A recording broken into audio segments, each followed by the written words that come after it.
Hello and welcome to my presentation for Hamlet. Let's get started. Okay.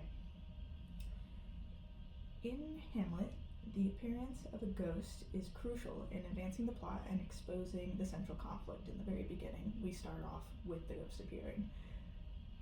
But however, upon closer examination, it becomes plausible that the ghost to me does not seem like a supernatural entity, but a projection of Hamlet's own psychological distress. So not a ghost, but something up here. In Act 1, Scene 1 of Hamlet, the ghost's appearance raises important questions about perception and expectation. When Bernardo sees the ghost and remarks that it looks like the king that's dead, several factors are at play in this. At least that's what I believe. One, expectation. Bernardo and the others are already focused on the recent death of King Hamlet and the political instability that followed.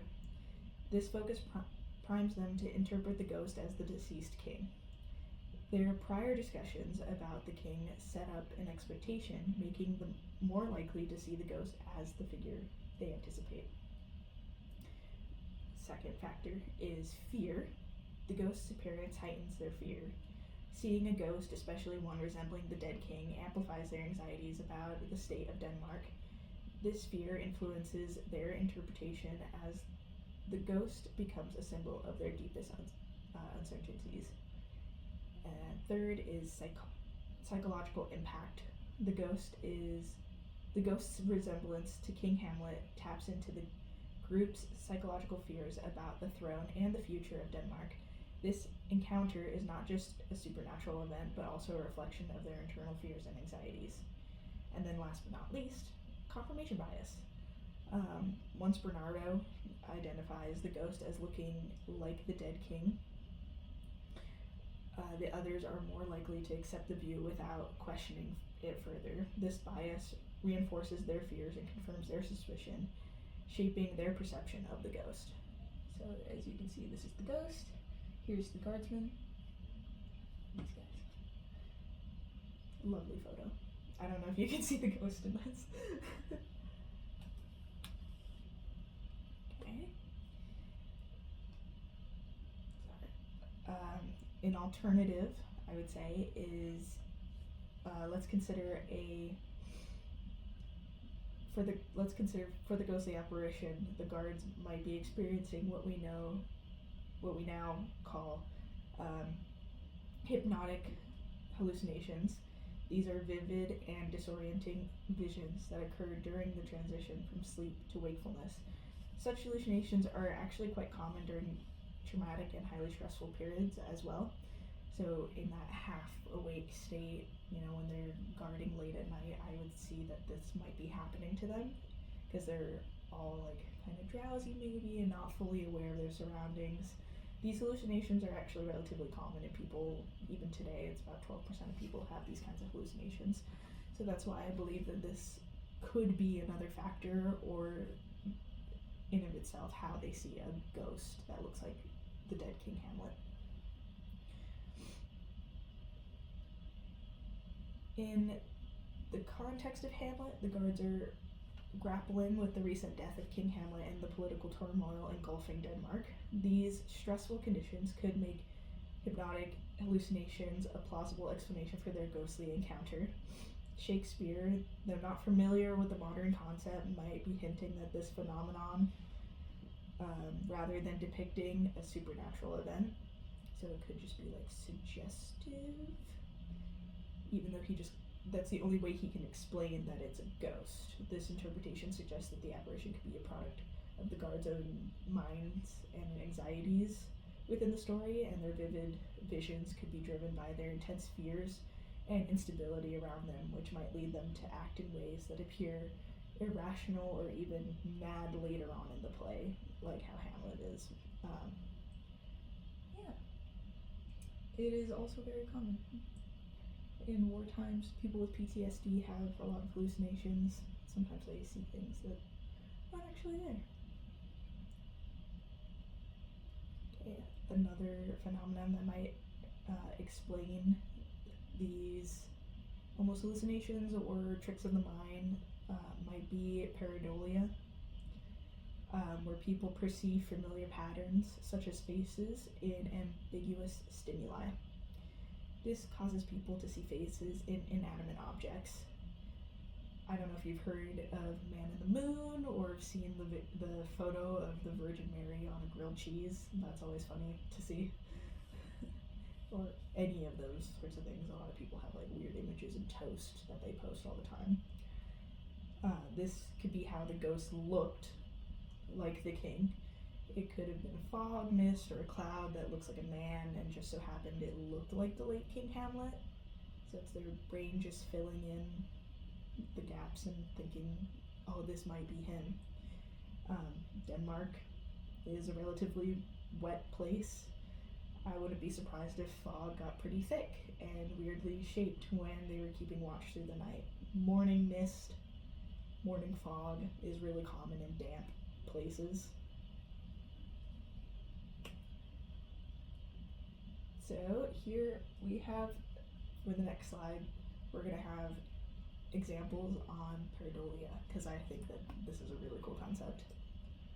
So, you can see this is a house, but 2 eyes and a mouth. Teapot, 2 eyes and a mouth. I actually think it's a wax warmer, but teapot looking.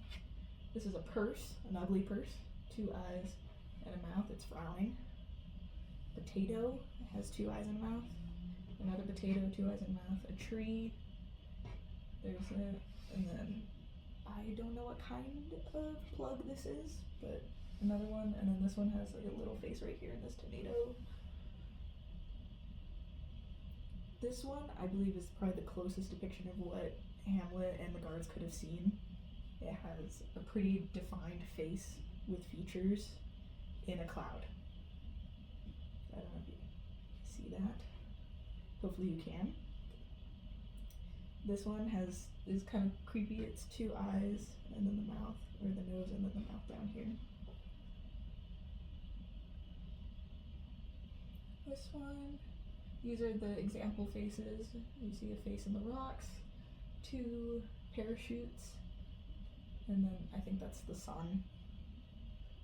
Another face in a stove. This is a coffee. These are a little bit more abstract, but they have faces you can't.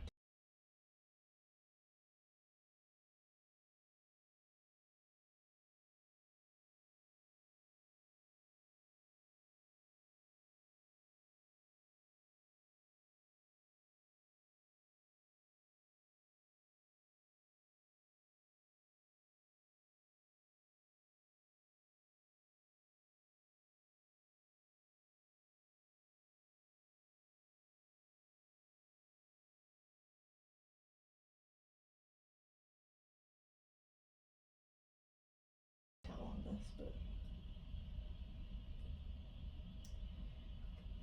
next is the power of suggestion. Additionally, the power of suggestion might be influencing the guard's perception of the ghost. Just as people can be led to see shapes in clouds based on someone's suggestion, so you know, cloud watchers are always like, oh, that one looks like a baby, that one looks like a heart, that one looks like a duck, all of that. These guards might be influenced by prior discussions and expectations about the ghost. So when Bernardo went to the others and said, hey, I saw a ghost that looks like King Hamlet, the others are expecting that image. This suggestion primed the other guards to see the ghost in the same exact way, so their prior fears and the context of the political unrest could enhance this effect, leading them to perceive and interpret the apparition as the king. This psychological phenomenon highlights how suggestion and expectation can shape what we see and believe, further complicating the nature of their encounter. what does this look like? A duck. This looks like a duck to me. It's a duck shape. Cloud shapes. We love watching clouds.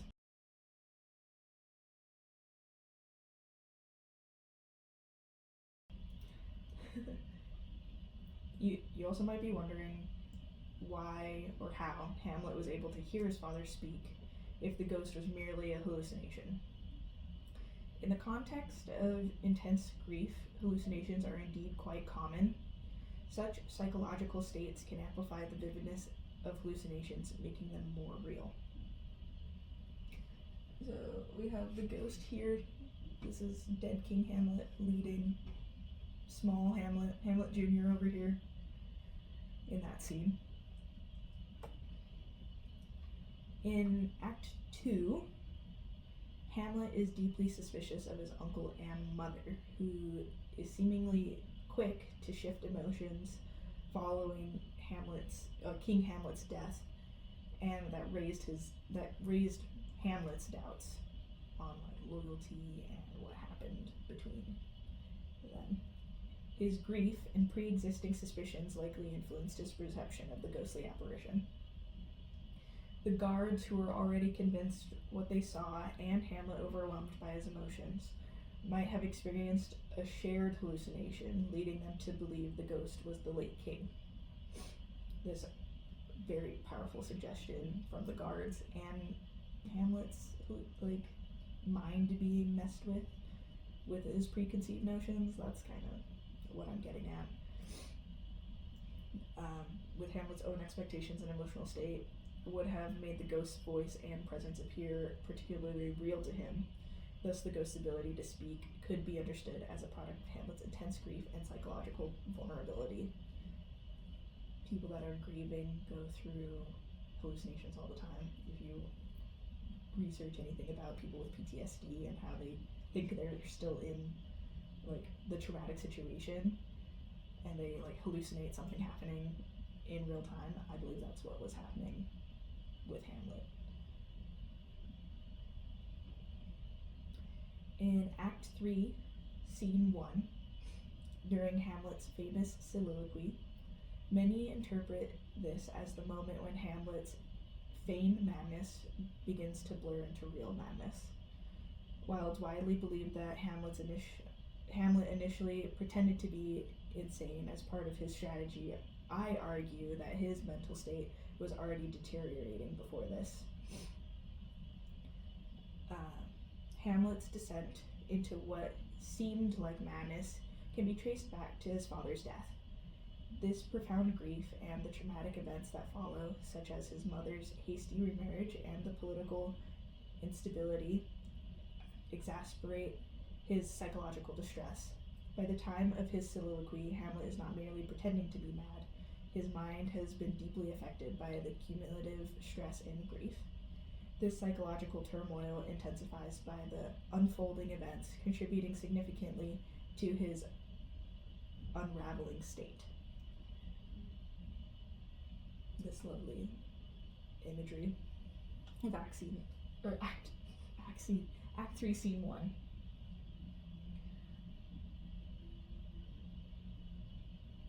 Okay, in Act 3, Scene 4, we see that the ghost makes a reappearance. He's right here. Hamlet is looking at it, and this is Gertrude or Gertie. But this time it's only visible to Hamlet. So this ghost is only in Hamlet is only seeing him. Gertie doesn't know anything that's happening with the ghost. She is present, but she can't see it or hear it, even though Hamlet points it out to her. This suggests that the apparition I suggest that this is a hallucination in Hamlet's mind at this point, rather than the ghost actually appearing. I think that if the ghost was an actual ghost, Gertrude would have been able to see or hear the ghost. This moment underscores how Hamlet's mind is increasingly affected by his trauma and stress. As the play progresses, the intense psychological strain and emotional turmoil Hamlet experiences exacerbates his hallucinations. This scene illustrates how his mental state is deteriorating, causing him to see and interact with the ghost in a way that others can't, highlighting the depth of his psychological distress in this one as well. He was almost yelling in this scene, or at least that was how people acted it out, was he was yelling in this scene, and the ghost was there, but Grady couldn't see it.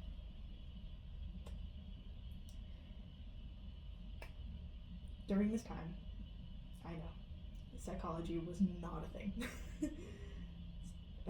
Psychology as we know it today was not yet developed during the time when Shakespeare wrote this play, and this play was between 1599 and 1601, at least that's what I read. The formal study of the human mind only began to take shape in the late 19th and early 20th centuries. If you've heard of Wilhelm Wundt and Sigmund Freud you probably heard of. They were a pivotal in the establishment of the scientific discipline known as psychology. Although Shakespeare's plays, including works like Hamlet, the one we're talking about, are rich with intricate characters and deep psychological insight, this understanding was more intuitive and imaginative than scientifically precise. So he was, rather than scientifically proving what was happening in someone's brain, it was more float, you just suggested and you imagined it, and like what a ghost is to me. While the formal concept of psychology and its associated conditions were not yet defined, Shakespeare's texts intriguingly anticipate and explore these psychological dimensions with remarkable depth. So even though it wasn't a concept, he wrote in characters that had these psychological issues, and at the time it was mainly just for the acting stuff, but we have words for it now. And real people have these kinds of things.